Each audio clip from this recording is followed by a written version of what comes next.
You know, he's imagining himself having sex with what? We have no idea. What do you mean you have a proof? Like, come on, this is a childish talk. Guys, do you have a proof? Okay, in the front of the room, if I give the proof, what you will do? Are you willing to take the stand? Challenge. You are the ones asking for the proof, right? Correct, guys? So, if I right now present the proof for you, what you will do?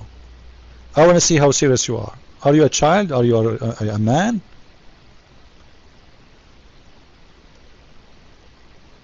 So what do you want to do? You want to take really the challenge?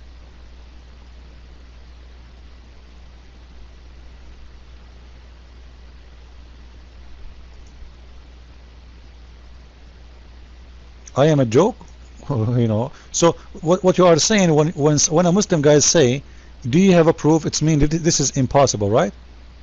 Correct? This is impossible. Otherwise, he will not say, do you have a proof? It's mean he rejected.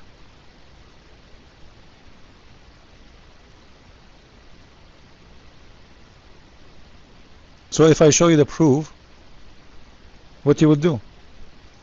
I just want to know. Like, is it just to talk, or just because you want to prove me wrong? This is the hadith as one of them, as an example, and this is from Sahih al-Bukhari. Guys, what it says? The Prophet, he began to imagine that he had done things which he never did. Correct? Is it true?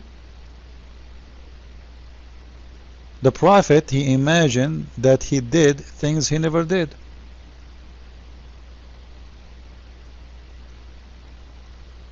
And we can show you another hadith about the Prophet imagined himself having sexual intercourse, but in fact he never did.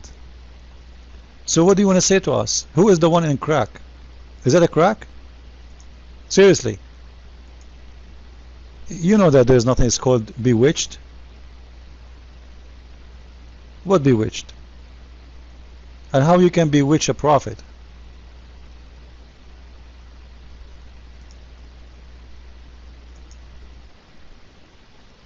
You're out? Oh, because now we gave a proof?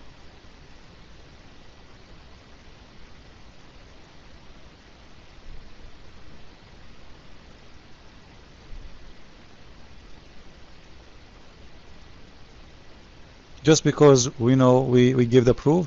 The Prophet, he imagined himself doing things he never did. How we can trust him that even he saw an angel? Correct, guys? If this guy, he is living in an illusion, it's not true. He see things never happen. How we can trust him that he saw an angel and the angel squeezed him and he told him read and etc. You know, it's in front of us. This prophet, he have a mental issue. If he was in the army, he was released by chapter 17. Correct, guys? Don't talk about the pagan. Your prophet is a pagan. You people kiss a stone. The pagan before Islam kiss a stone. You kiss the same stone. You kiss exactly the same stone. The pagan used to go around the Kaaba. You go exactly around the same Kaaba. The pagan used to go between As-Safa and Al-Marwa. You go exactly between As-Safa and Al-Marwa. So what are you talking about? You are a pagan like them. Nothing changed. You just changed the name of the religion. The same God, Allah and Akbar, the same As-Safa and Al-Marwa, the same black stone, the same Kaaba, the same rock, the same city, the same house of Shaitan. The pagan used to go to throw rocks at the house of Shaitan. You do it the same. The pagan go around the Kaaba, you do it the same. The pagan used to do a ramel. Do you know what a ramel? Speaker, do you know what a ramel? Huh? Your prophet, he touched the black stone and he ran like crazy around the Kaaba 3 times.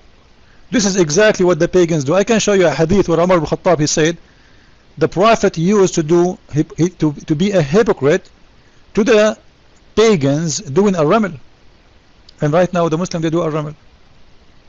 It was nothing but hypocrisy.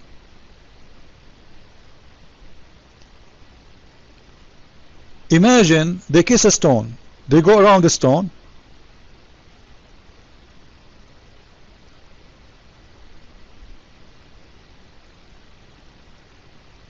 uh,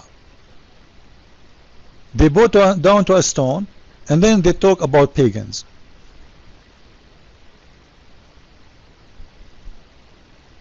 This is a lie. Christians don't take authority from the drunk. You Muslims are the one who take authority from the drunk. What if I show you your prophet? He was drunk 4 days a week. He drank 4 days a week. 4 days. Do you dare, Abdul? You can insult Paul as much as you want. The question is, how come your prophet never insult him? It looked like you are more knowledgeable about Paul from your stupid prophet. Right, guys? How come I challenge the Muslim to show me one time Muhammad he said Paul is a bad person? Or maybe Muhammad he never heard of Paul. He was so stupid ignorant to the point he do not know who's Paul. But those Abduls, they are watching the Deen show, and now they know who's Paul. Muhammad he need to watch the Deen show, and he need to watch Yusuf State, and then he will learn about Paul. Are you getting my point, guys? How come the Prophet of Islam never spoke against Paul? He was stupid, he was ignorant, he do not know. So then we need to ask ourselves, Muslims they get the story of Paul against Paul from who? Even the book of Al-Qurtubi, Al-Tabari, Al-Jalalain, Ibn Kathir, they say Paul is a messenger of Allah. Even their scholars, they witness that Paul is a messenger of Allah, believe it or not.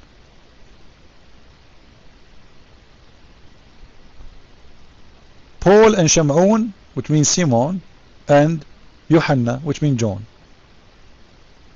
Allah he sent 3 messengers, 2 messengers in the beginning, and then he stringed them with the 3rd, and the 3rd was Paul. But let you see some stupid Abdul here, he insulted Paul because he have no idea what to do. He do not know how to answer.